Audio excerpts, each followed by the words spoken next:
Do you understand the words that are coming out of my mouth? Quiet, numbskulls, I'm broadcasting. Can we get serious now? One thing that did happen during the 60s was some music of an unusual or experimental nature did get recorded and did get released. Now look at who the executives were in those companies at those times. Not hip young guys. These were cigar-chomping old guys who looked at the product that came and said, I don't know. Who knows what it is? Record it, stick it out. If it sells, all right. We were better off with those guys than we are now with the supposedly hip young executives who are making the decisions of what people should see and hear in the marketplace. Success in the music business begins with a dream, a vision. This podcast will give you, the listener, the insight and tools to turn that vision into a reality.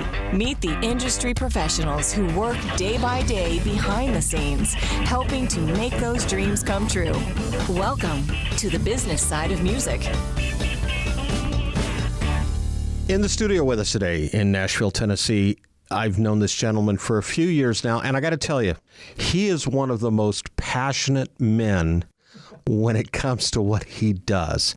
And I like that about you because you take the bull by the horns and you run, and you have a lot of insight to give us. And it's been a few years since we've had you on the show. Yeah, I think you were just getting started when you just got to town. Yeah, so it's been a while. Yeah, and I have been learning to navigate the rivers of Nashville, and so I think I got some things. You know, if I went back and listened to that show, I could go, oh, I need to change that. I need to change that. I think we could both do that.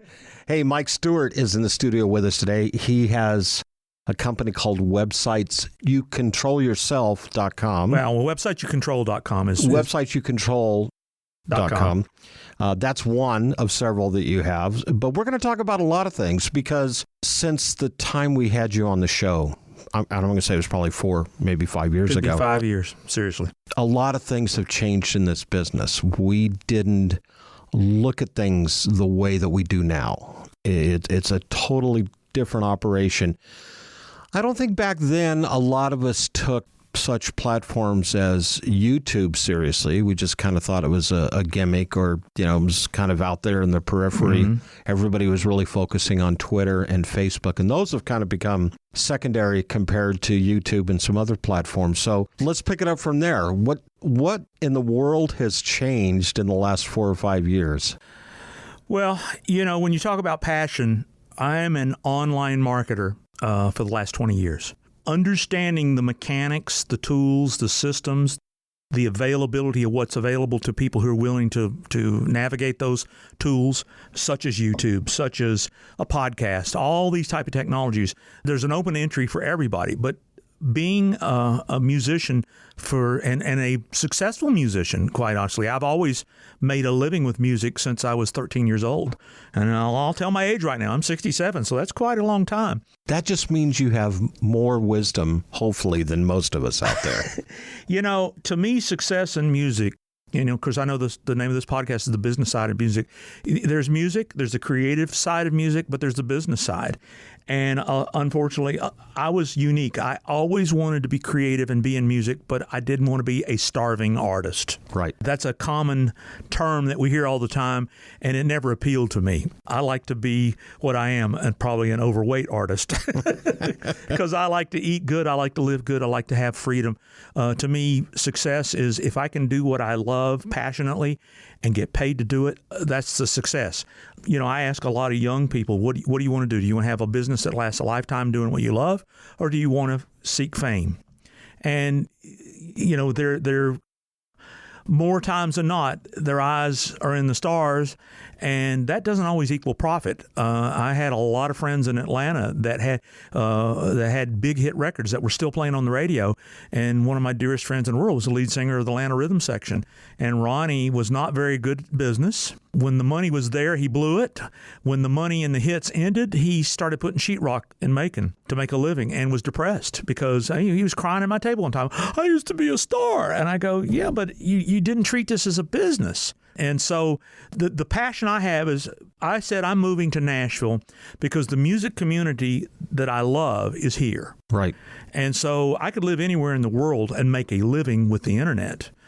But there's not the camaraderie, the relationships that you build in Nashville. I wouldn't have known you had I not moved to Nashville. Well, and I think that's a big part of it, too, is that whole networking thing, because that's how you and I met. We Absolutely. met through a mutual acquaintance and started networking.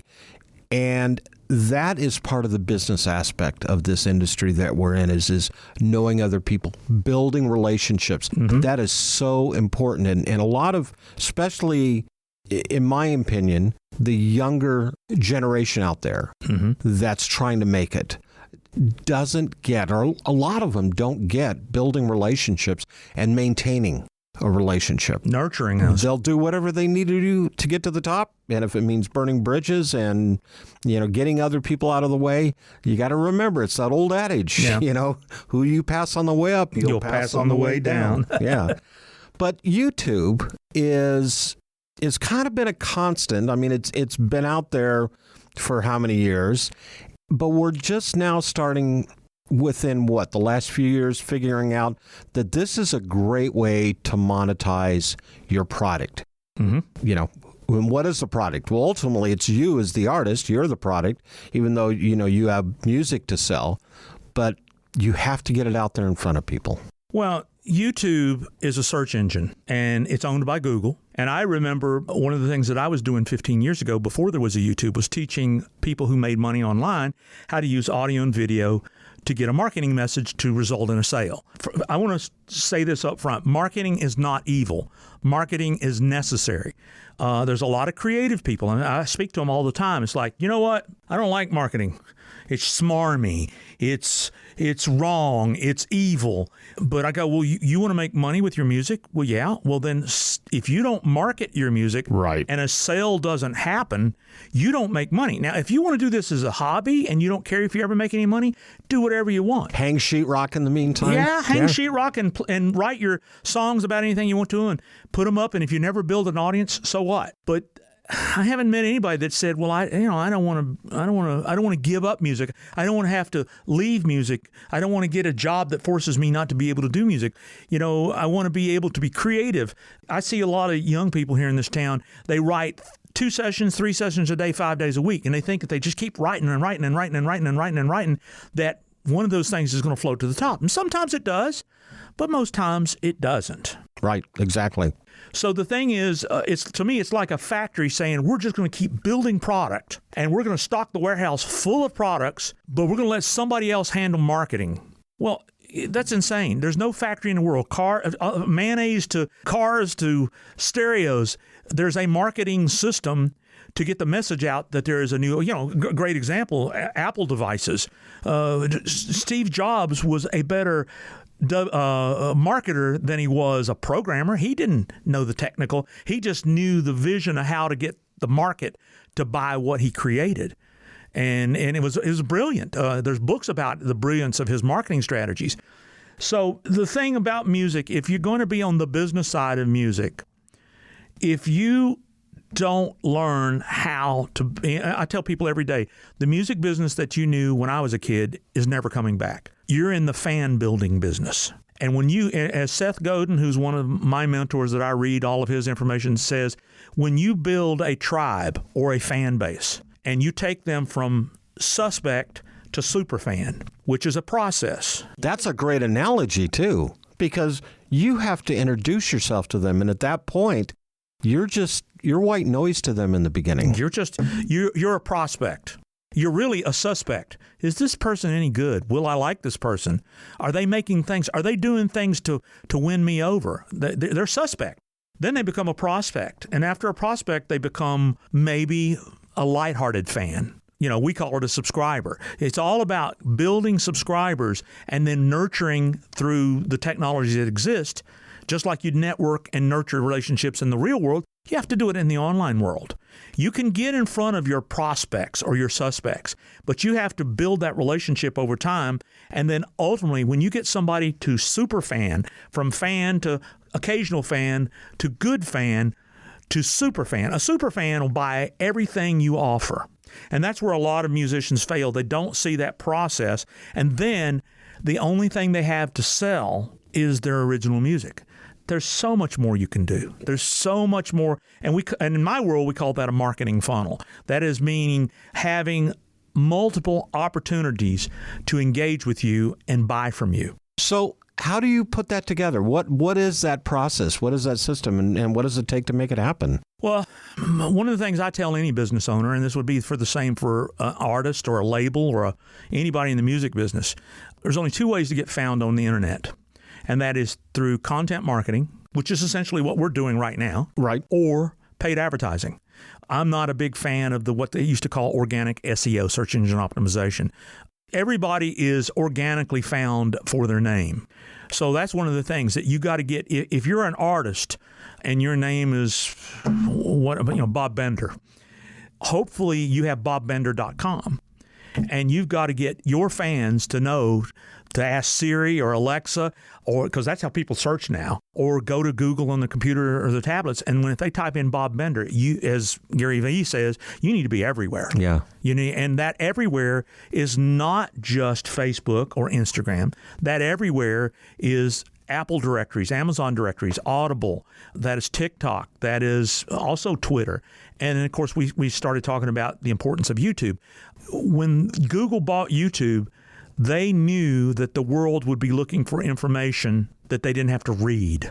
So they said, okay, if the world can make a Wikipedia type thing where we don't have to create the content, it's user content created. Right. We'll be the search engine with the algorithms so that if you want to learn how to install a blade on your radiator car fan, there's probably a video. And those algorithms, when these videos get popular, the views go up. And then, of course, what they're all about, the more views, the more advertising opportunities. And that's how they monetize it, with pre-roll ads, banner ads, pop-up ads. They know how to monetize user-created content. Well, because the public said, well, shoot, I can do anything I want to, I'm going to video the turntable with my favorite 45 spinning, and I'll just upload my favorite record to YouTube.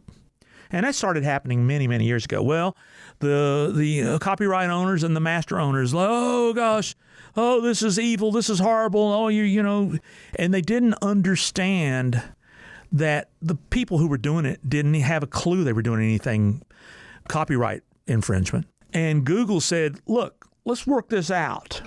And so they came up with their algorithm content ID so that now the publishers, they get a share of that advertising revenue. And so I think they're happy now. I don't know. There may be some people that aren't happy. But at the end of the day, there was a monetization path that allowed people to put up their favorite music.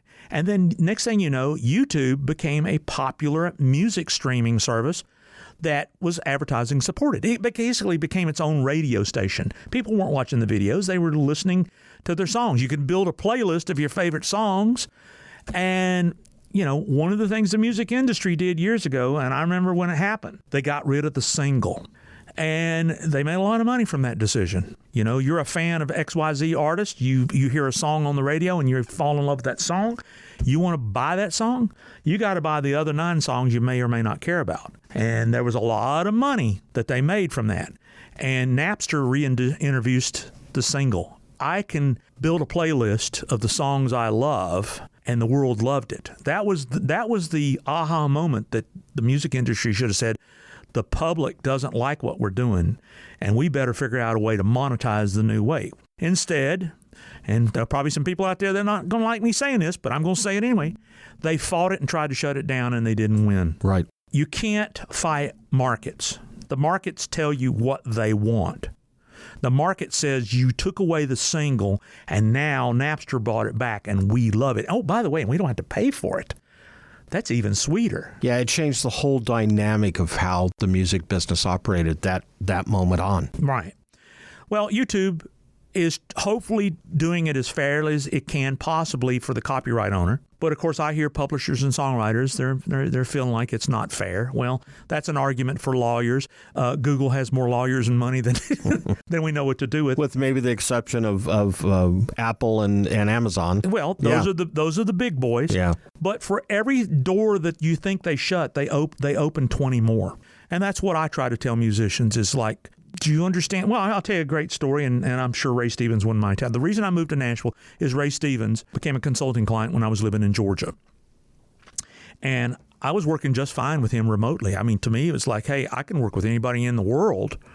I don't have to live there to work with them. In fact, I would say 99% of the monetization I make is from people that don't live here in Nashville. And Ray was working with me, and I said, Ray, you need to put your songs on YouTube. And he said, why would I do that? I don't make any money from that. I said, well, now you can make money in the since you own the master and you own the copyright, you can make what's called advertising revenue share called AdSense. And I said, there's lots of people that are making great amounts of money from that AdSense revenue share program. And they create content. The more views they get, the more revenue they make. And he said, Mike, why in God's name would I put my music on YouTube? And I said, well, Ray, for traffic, mostly. I said, that's what you really want, is you want traffic. He says, oh, have you driven around here? I hate traffic. And you laugh because that was still a lot of the mindset in the music industry. Right. The value of YouTube, the value of social media, the value of TikTok, the value of all these internet properties that have millions and millions of users, billions in fact, is that if they will give you the traffic generated from your content back to things that make you money, that's the keys to the kingdom. And that's where I think the music industry, artists, publishers, labels, they seem to just say, I don't like this digital world, so you handle it and pay me, is the mindset. And I've never met an internet marketer that says, hey, I'm going to hand that over to somebody else and hope they pay me. It's like, give me your traffic and let me monetize it in my world. And that's what I try to help musicians. I'll say you need to build your own fan base, and you need to build an array of things: virtual merchandise, fan clubs, memberships, pre-COVID, tour tickets, virtual concerts, autographed merchandise. I mean, we invented something that I'm real passionate about, which is the music Kindle. Selling Kindle books with music embedded in them is a possibility that I've proven works. But I get glazed looks from people sometimes like, what, how? I say, what is Amazon? And everybody says, it's a store where you can buy anything. Yes, it is. That's the typical answer. No, it's a search engine with people's credit cards already programmed, one-click buying. And you're letting this traffic of your copyright or your band only make pennies when you could be making dollars if you built products that you created and put up in these. You're not going to compete with Amazon. He's already won. So leverage his success and get some of it over your way. And that's one of the things I'm passionate about helping people do, is build what's called a marketing funnel and use the tools to build traffic. And when you get traffic and conversion of marketing funnel stuff, you can make a living whether you're a star or not. And then that gives you the opportunity to continue your career. And if you ever, in fact, I know several people who aren't stars, but they fill the Ryman Auditorium with fans. Probably never heard of the Piano Guys. Piano Guys have never been on radio, never been on television, yet they have 6.5 million subscribers to their YouTube channel, and every time they do a tour, they sell out, and they keep all the money. So do they want to be stars? To their fans, they do. They don't care about being fans. They want to have a business to do what they love. And so that's my passion. And that's why I get involved. In fact, I'm involved with some artists here in town. I'll tell you a little bit of those stories. But I've been doing too much talking. You got questions? We're going to take a break, get a word in for one of our sponsors. And when we come back, we're going to have some more conversation with Mike Stewart. Hi, this is Chuck Thompson with the Thompson Entertainment Group. Check out my episode on the business side of music. You're listening to the business side of music. When you have a Korg synth at your fingertips, the possibilities are endless. Be it digital, analog modeling, altered FM, wave sequencing, or the multi-engine synth, Korg gives you easy access to a variety of features to help you get the perfect sounds quickly. Whether you're a professional musician or just starting out, Korg truly has a synthesizer to help you express yourself. Visit Korg.com or your favorite Korg dealer to get your hands on one of their products to create new music always. Korg, the official sponsor of the business side of music. Hi, everyone. I'm Larry Butler, and I want to send you a free digital copy of my new book, The Singer-Songwriter Rule Book, 101 Ways to Help You Improve Your Chances of Success. That's right. Everything you need to know to launch your career as a singer-songwriter, all based on my 40 years in the live performance arena, and believe me, I've seen it all.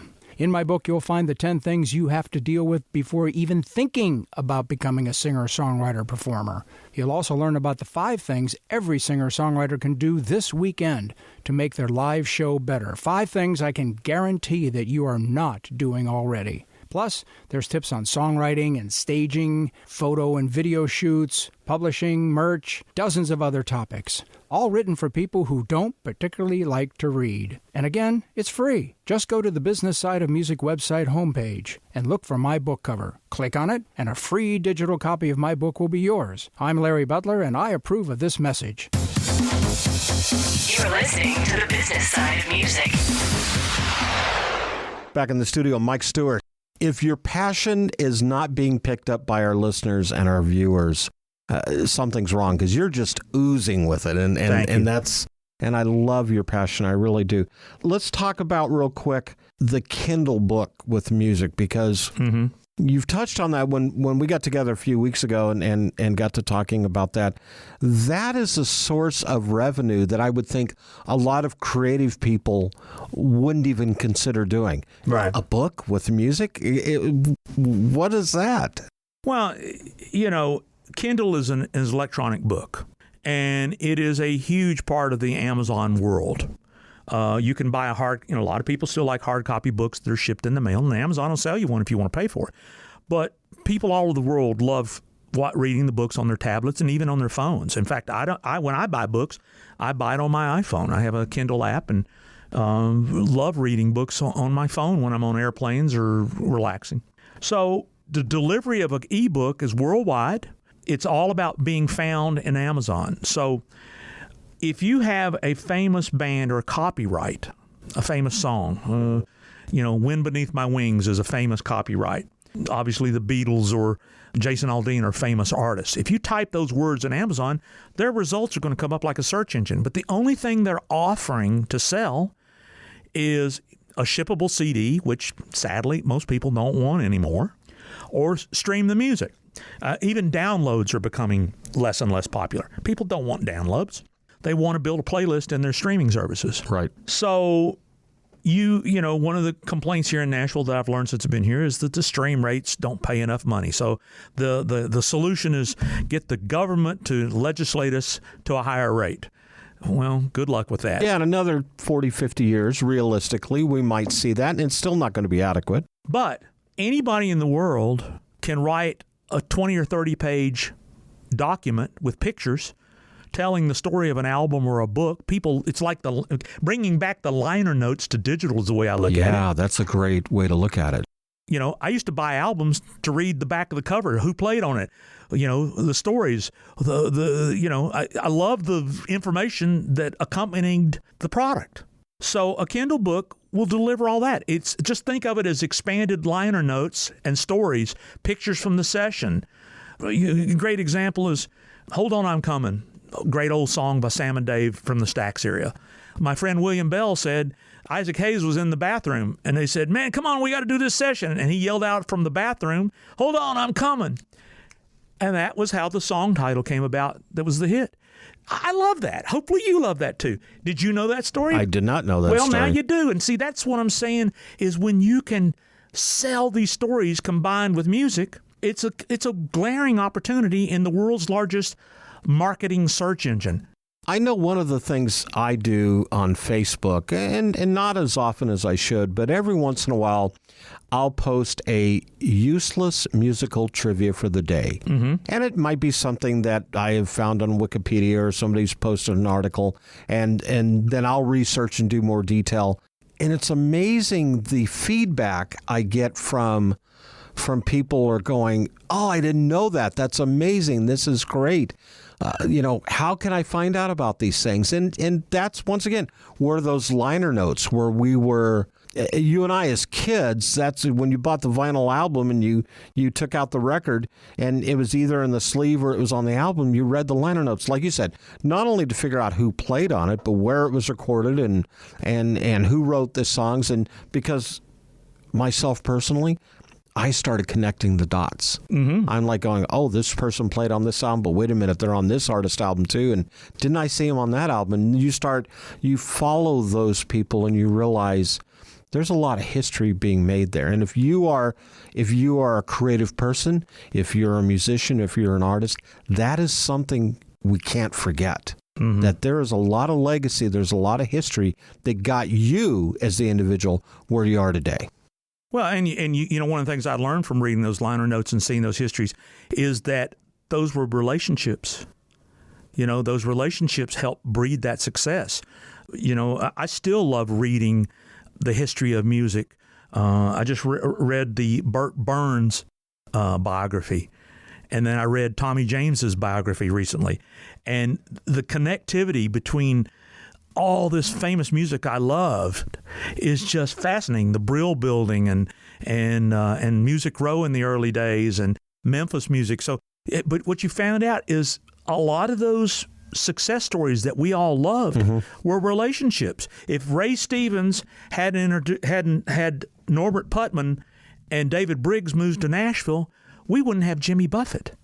I mean, who knew that Ray Stevens, a friend of mine, was a keyboard player because his friend made him friends with the guy at Mercury Records that gave him a job that allowed him to move here, and then he started doing sessions for Chet Atkins, who was friends. You know, yes, it's all about these people made relationships and didn't let anybody down. You know, people who make relationships and burn bridges, you're right.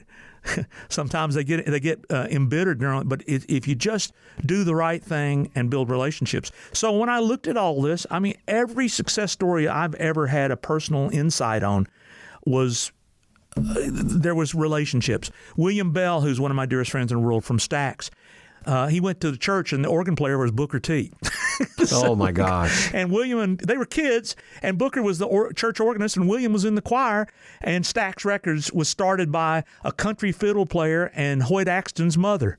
That's what Stax stands for. I guess you knew that. Didn't know that either. Jim Stewart and Hoyt Axton's mother, May Axton, they took ST and AX, and I used to thought it was a Stax of records. Me too. That's what I thought. No, it was Jim Stewart and May. So these stories were so important, and the relationships. The kid that lived down the street was Steve Cropper.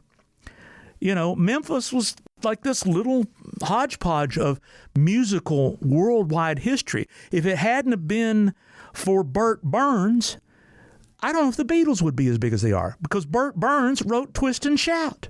When you see all this amazing history, getting back to the Kindle, and in fact, I don't know, here on the camera, this is the Kindle we did test. I was involved with a band in the 80s called Buckner and Garcia. I mean, Jerry Buckner and Gary Garcia were dear, dear friends of mine. And we were a one-hit wonder with Pac Man Fever. So I own the master on that with Jerry, and we have the publishing on it. So I was legally able to create this Kindle book in Amazon. And basically, a Kindle book is selling a website. A Kindle is nothing more than a website. It's like selling all the pages of a website for X amount of dollars. So anything a website can do, a Kindle book can do. So what we realized is that you write basically a liner note book, put in rare pictures, tell the story, and then at the end of the book, you can put in tracking links, and the music can stream right from the Kindle. So you don't need anybody in the world except fans to buy your Kindle book, and you can embed music in it. And it just, my passion is I'm trying to say, hey, musicians, copyright owners, and master owners, here is a glaring, wide open opportunity. The people are already looking for you, and you're not offering this other digital background. Are they getting it? The people that you're talking to, the artists out there? You know, is it a long, slow process, or are you scratching your head, or? No, I'm not scratching my head. What happened? This is fall of 2021. I got this epiphany right before COVID, and we did a test with our own record to prove that people will buy a Kindle book with. And when did that song come out? What year was it? 81, 82. Yeah. Okay. And we said, now we're nowhere near an Elton John or a Jason Aldean or a Taylor Swift, but we've got kids out there that remember that record. Our fans were 5 years old, and now they're 50 years old. Right. They're just as, we don't have the fans that a big artist do, but we've got fans out there. And when they find us, they buy it. We sell about 10% of the traffic we get to Amazon. The other thing is it's an additional revenue stream. And in this day and time, especially with COVID, because nobody's touring, nobody's out there, making revenue off of ticket sales and concert merch, every single bit of revenue should not be overlooked. And this is one way to do it. Well, that's why we call it a funnel, a back end of multiple streams of income. I've asked label people and artists, why aren't you doing a podcast? And the answer I've gotten is all the way from what is a podcast to I don't have time. Well, and I can understand the one part. In fact, I remember when Tom Sabella, the creator of the podcast, approached me. And I said, yeah, sure, I'd love to do it. And I got off the phone with him and I was like, what's a podcast? Because I'd been in radio and been in the record business and touring. The next thing I found out was it is a lot of work. You do have to spend a lot of time to create a podcast. I mean, right. Especially if you do something like we do where it's every single week. Right. So how do you justify that? The time these young artists spend on Instagram, if they used half of it on producing content for a podcast and hired somebody to do the grunt work, yeah, it'd be more valuable than the look at me photo. Even with, and I think the most recent numbers I saw is like 12.6 million podcasts. So it's a lot of depth out there. How do you get past that as an artist to get your podcast? Your show, is that something that you sell to the fans? Okay, or? If you're a star, your fans will find you. Right, but what if you're not a star? Then you're building a foundation and probably you got more time. Let's put it this way. Gary Vee says make pillar content and break it into micro content. That is a formula that has made an amazing living for me. When I met you, your podcast wasn't where it is today. Oh, absolutely not. If you'd given up after 5 episodes, where would you be? Well, wouldn't be here. Right. That's true. Okay. That's what most people do. They want the quick fix. They want it to happen the first week. It's not going to happen. You keep doing it even if no one's listening. But the thing is, it's your radio station, and the radios of today are cell phones. And when you can reach your fan and create content that they want to subscribe to, we have a mantra in my podcast: subscribe to us, like us, and share us. I say it every show, and I want, reach out to us. What do you want to know? What can we do to help you? What do you like? You don't have to guess. Your audience will tell you what they want to know.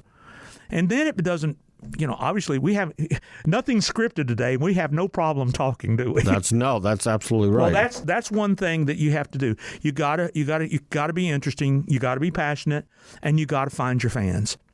There's a lot of fans that want to know the business side of music. I mean, I watch these vocal competition shows. I love watching them. And I love learning, how the young minds think. They all come on these shows and they go, okay, I'm one step closer to being a star. That's reality TV. You're getting some great exposure for 12 weeks. God bless you. But that TV show is about making their sponsors happy and paying the judges. And it shows you how much amazing talent is in this world. Oh, my gosh, yes. And then how many of those actually become really successful? So very few. So let you back up. You create, whether it's Kindle with music or you create a podcast for your work, your creation, or it's a Kindle book with music. All of those elements, and let's call them that, all of those elements are a way to build that fan base. It doesn't matter whether you're a superstar or a suspect. Yes, that's absolutely. It's a way to build that fan base, and those loyal fans that stick with you will stay with you forever. Right. You should read the Music Lessons by Seth Godin. Have you ever read that article? I haven't, no. Okay. Well, I'll paraphrase some of it, but I think every music person, whether you're a label, a publisher, a writer, an artist, you should read what he wrote 12 years ago. He said, the music business as we know, the music lesson is, it's never going to be the same. And his last thing he said, remember, when people get it, the future is brighter than they've ever thought. Subscription with permission is the future. Okay, what does subscription with permission mean? That's what Netflix does. That's what HBO's doing. That's what Disney's doing. All the big boys, it only took them 20 years to figure it out, but they're realizing there's more revenue in building fans to your platform, whether it's you as an artist or a huge platform like a Netflix.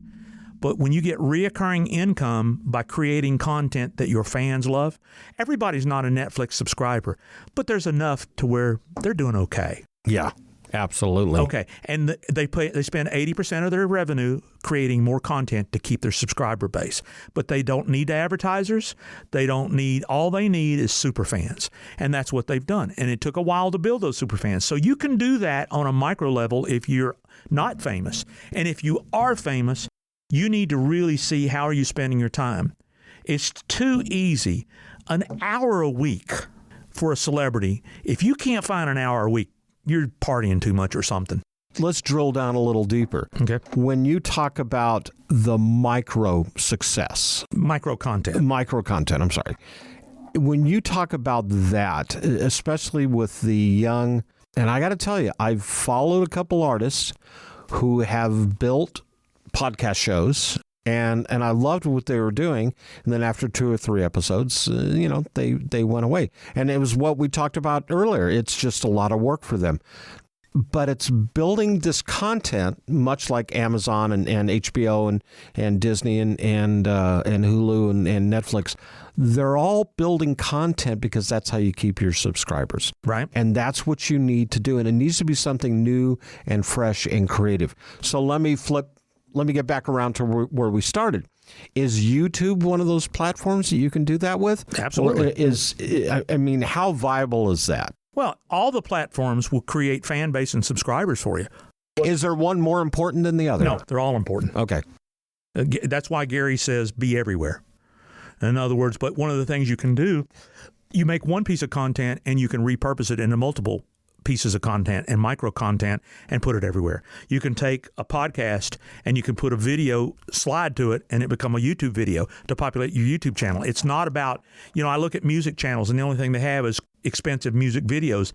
They publish once every quarter or they're lucky if they do it once a month. Mm-hmm. The successful YouTube channels are putting up content of all kinds. There may be a music video, there may be an interview, there may be a podcast that's just an audio only, there may be an acoustic version of a song, there could be cover songs. I mean, the thing is, it's the tank can hold unlimited content. And the winners are the people who consistently are adding new content. And here's the thing that Instagram and Facebook don't get indexed as content in the search engines, Google, Amazon, and Bing. Yahoo and Bing. But podcasts, blog posts, YouTube videos. See, Google will index YouTube videos in the Google search engine because they own it. But they're not going to Google Instagram posts because they don't own it. And with the news we had this week, I'm wondering how much longer Instagram and Facebook are going to be here. I mean, nobody believed MySpace would die. Well, it's gone. So, platforms change, but building super fans last a lifetime. So you're not making a priority to build super fans. That's a big disconnect for me. We're going to take another break, get another word in for our sponsors. And when we come back, we're going to have some more of this amazing, very passionate conversation with Mike Stewart. You're listening to the business side of music. Hey there. My name is Dr. Garrett Hope.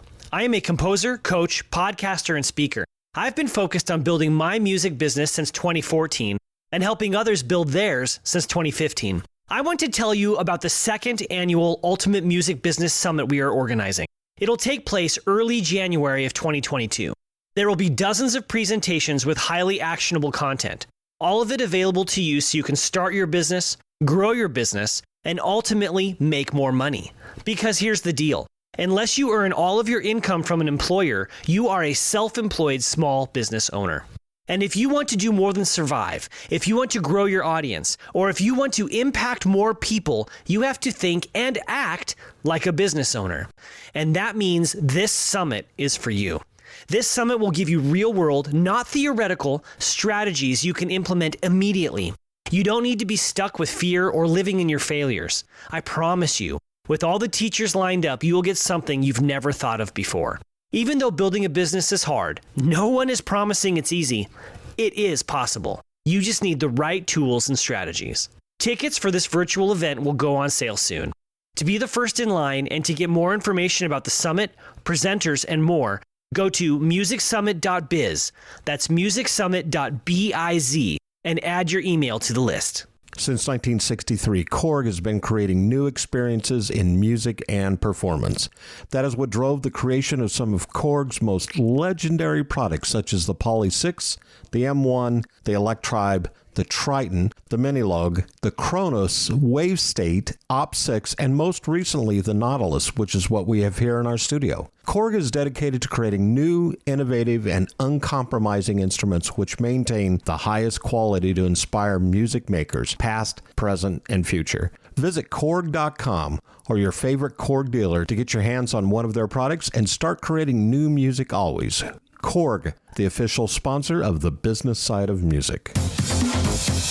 You're listening to the business side of music.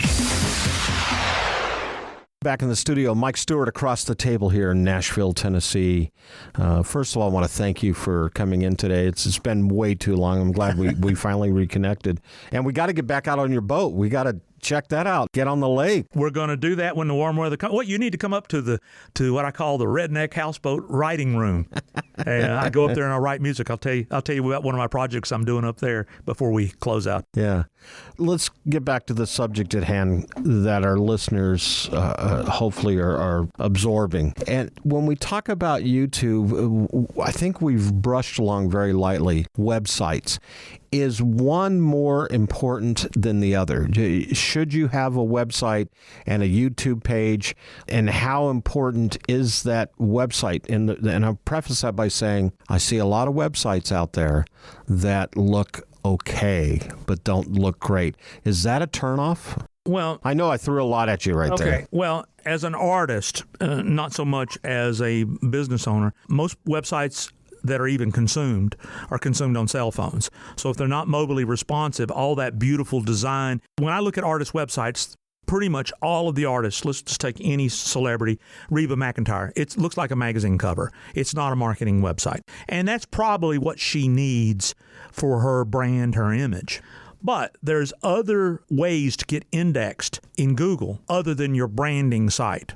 And so the importance of how it looks for content is not near as important as the artist site. So one of the things that I've been recommending to artists is live streaming is a huge content creation opportunity. Do you think, though, especially with what's happened during COVID, that there's just been oversaturation of live streaming?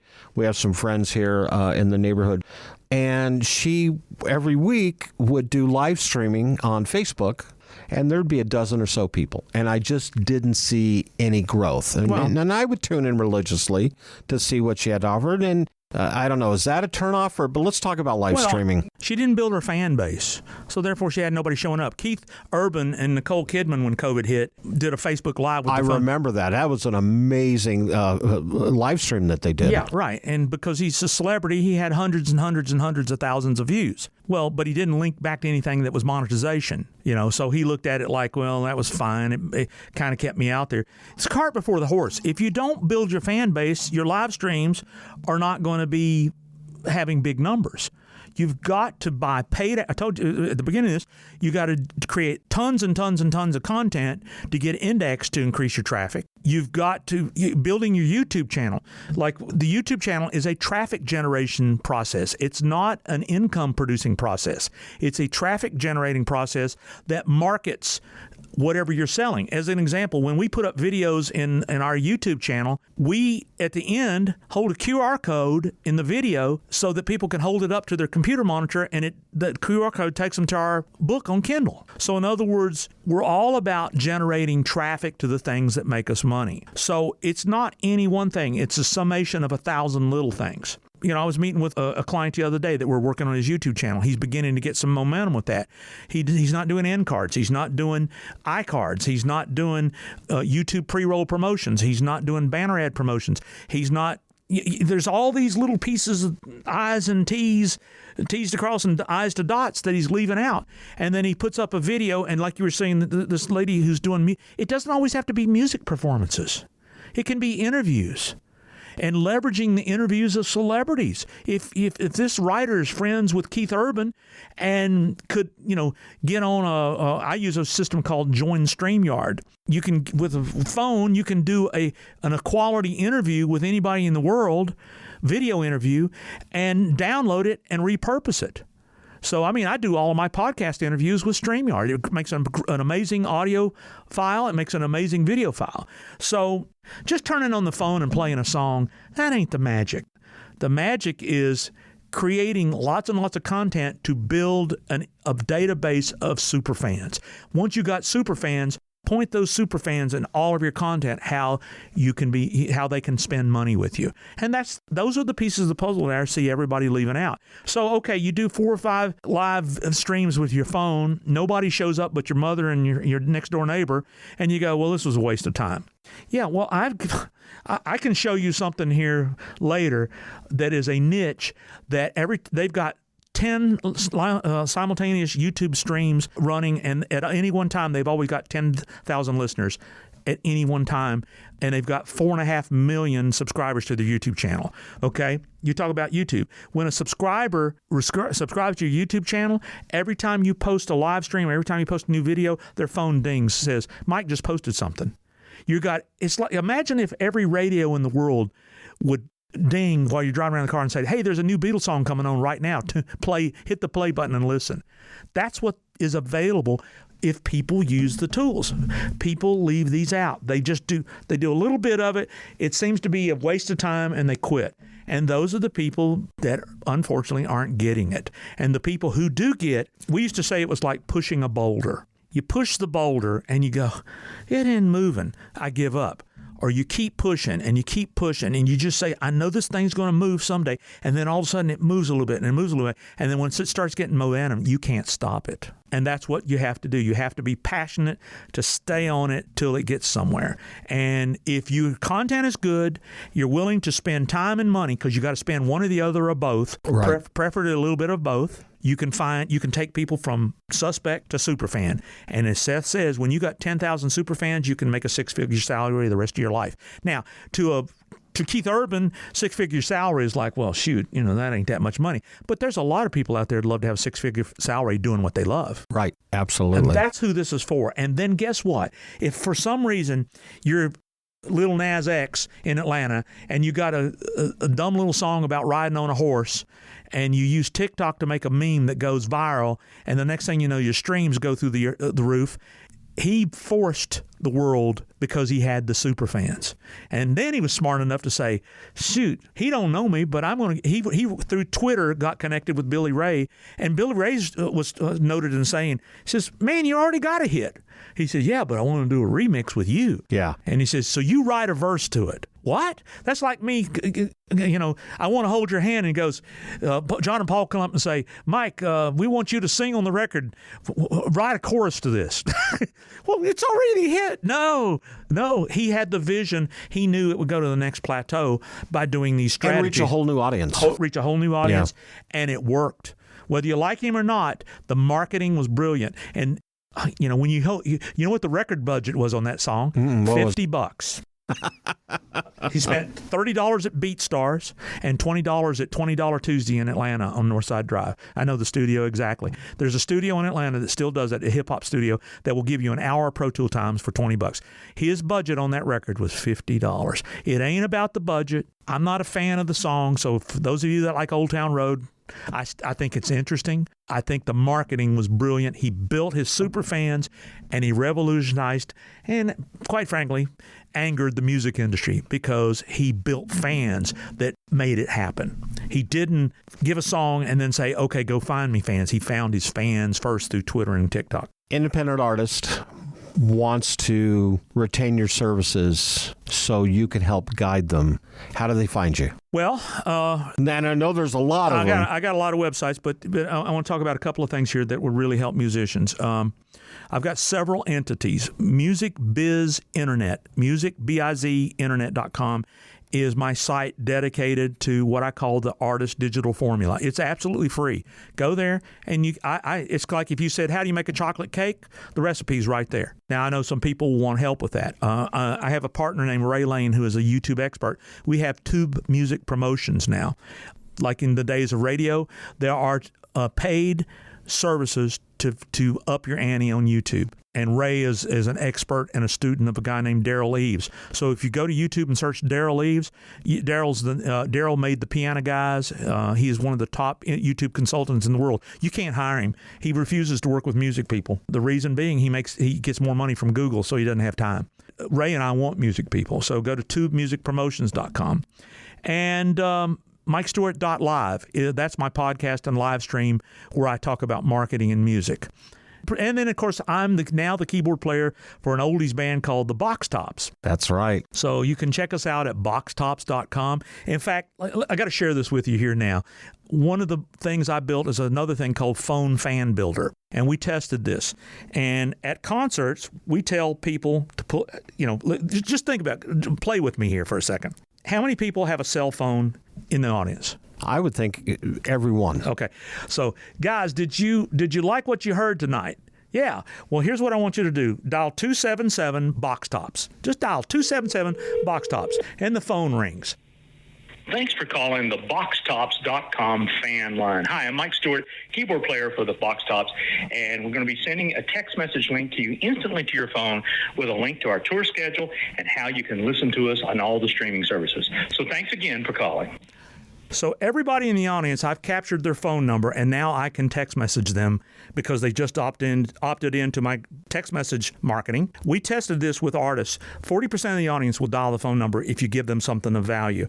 And then instantly, and we can show this, here is the ability to see our tour schedule, and that quick, you're at our stream. I can push anything I want to every phone in the audience. That is one strategy that I think we're the only people in the world doing it.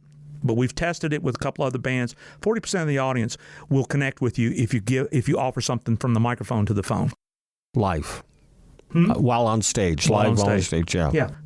That's one way. That's one of 1,000 little things that I love helping musicians. And I don't tell people about things until I test them and I know they work. And so this is how you build fans. You got to have their email, you got to have their cell phone number, and you got to have a social media presence and a YouTube presence and a TikTok presence and a podcast and a blog and multiple websites. And if you don't do all those little things, and the only thing you do is hold up your phone and take Instagram pictures and do Instagram shorts and play songs on Facebook, you might get lucky. Yeah, but you're a 1 in a million. 1 in a million. But if you do all these things, it's work. Yes, it's WORK. And if you're scared of that, then sorry, I didn't mean to waste your time today. Mike, thanks so much. This has been great. Hey, I'll do this anytime. I love it. And Bob, I love your podcast. Keep it up. Thank you, sir. The Business Side of Music is the creation of Tom Sabella and Tracy Snow and is produced by Bob Bender. The Business Side of Music is recorded at Music Dog Studios in Nashville, Tennessee. Production sound designed by Keith Stark. Voiceover and promo by Lisa Fuson.